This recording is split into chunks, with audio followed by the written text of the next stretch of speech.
We love a good ghost story, and ghost ship stories are even better.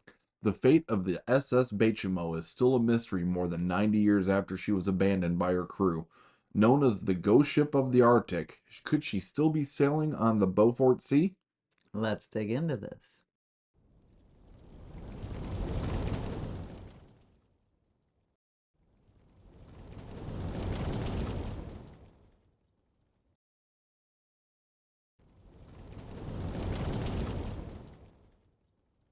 She was launched in Sweden around 1914 under a name we would really mess up, so we won't try to pronounce it.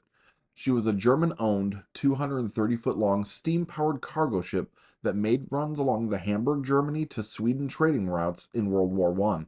After the war, the ship was traded to the United Kingdom as part of German war reparations negotiated in the Treaty of Versailles in 1920. And in 1921, she became part of the Hudson's Bay Company's fleet. She was renamed SS Baychimo and made trips along northern Canada and Alaska trading and transporting furs, although she would also carry other types of cargo as needed and even passengers if necessary. The Baychimo made 9 successful voyages before her luck ran out in 1931. By the end of September of that year, the ship was headed to Vancouver with a crew of 37 under Captain Cornwell and a cargo of fur pelts after a successful trading trip. Even today, extreme winter weather in that part of the world can cause massive problems for ships, and the Baychimo was not prepared for what was coming. Winter would be early and brutal that year. In the first few days of October, the Baychimo was hit by a blizzard near the Seahorse Islands off Barrow Point, Alaska, and ice floes started to surround the ship. The crew worked around the clock to keep the ship free of pack ice, but they were soon trapped by temperatures around 10 below zero, quickly creating new ice.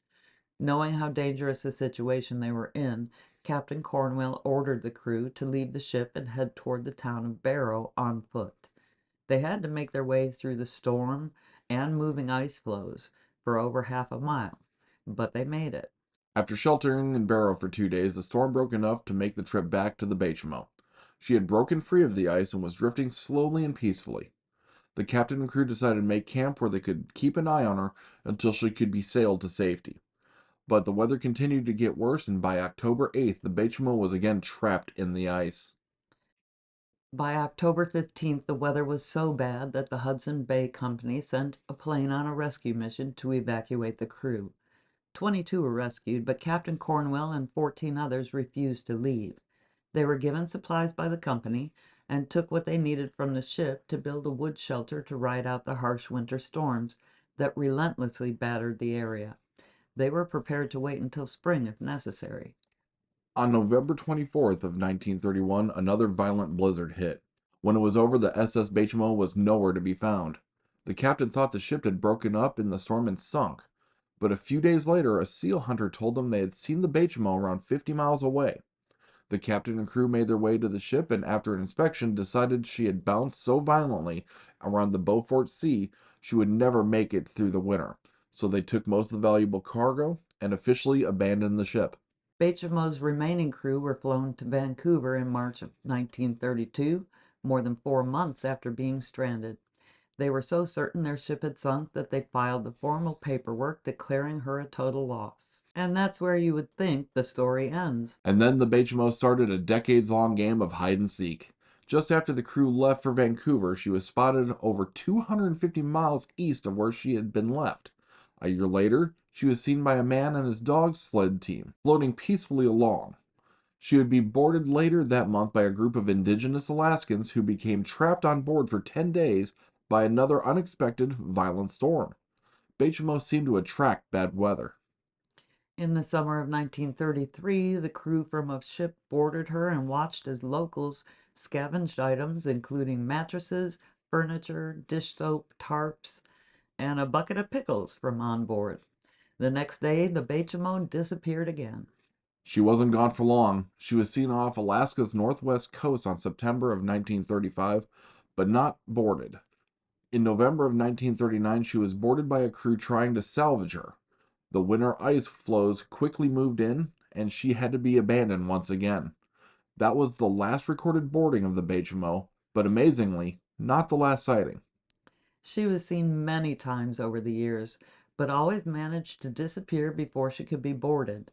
In 1962, a documented sighting along the Beaufort Sea coast proved she was still afloat and still in or returning to the same area. And then in 1969, she was found once again stuck in pack ice, 38 years after she had been abandoned and assumed to be on the brink of sinking.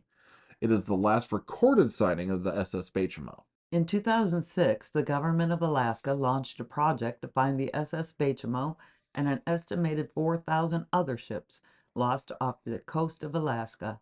It seems the Baychimo can only be found if she wants to be found, and so far no trace of her has been discovered. It's been almost a century since her crew left the ship, and more than 50 years since she's been seen. The experts think she's at the bottom of the Beaufort Sea. But that's been said before. And who knows, the ghost ship of the Arctic Baychimo might still be sailing the seas, still playing hide and seek, and still unsinkable. Thanks for watching, Don't forget to like and subscribe. and we'll see you on the next one. Hey, here's another Dragon Den video you might like. And if you like this video, don't forget to hit that thumbs up button. And you can hit the notification bell if you'd like to know when our videos come out. Thanks for watching. We'll see you on the next one.